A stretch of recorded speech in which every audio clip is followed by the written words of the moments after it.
Ben ritrovati al meteo. Bel tempo ma qualche disturbo sulle nostre regioni. Vediamo il dettaglio di sabato 14 luglio.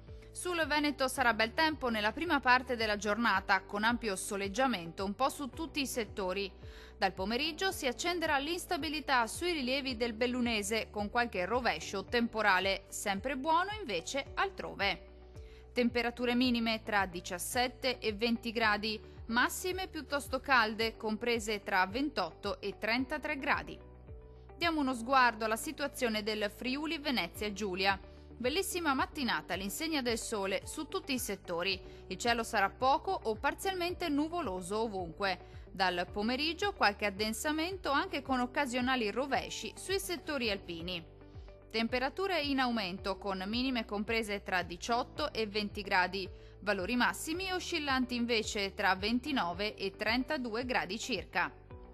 Vediamo infine la situazione del Trentino Alto Adige. Bel tempo su tutta la nostra regione, specie al mattino. Col passare delle ore si accenderà l'instabilità, con temporali sparsi ma piuttosto frequenti, possibili soprattutto sui settori alpini di confine.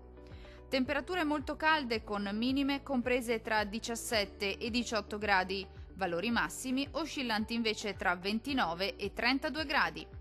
Dal meteo di Antenna 3 per ora è tutto. Arrivederci!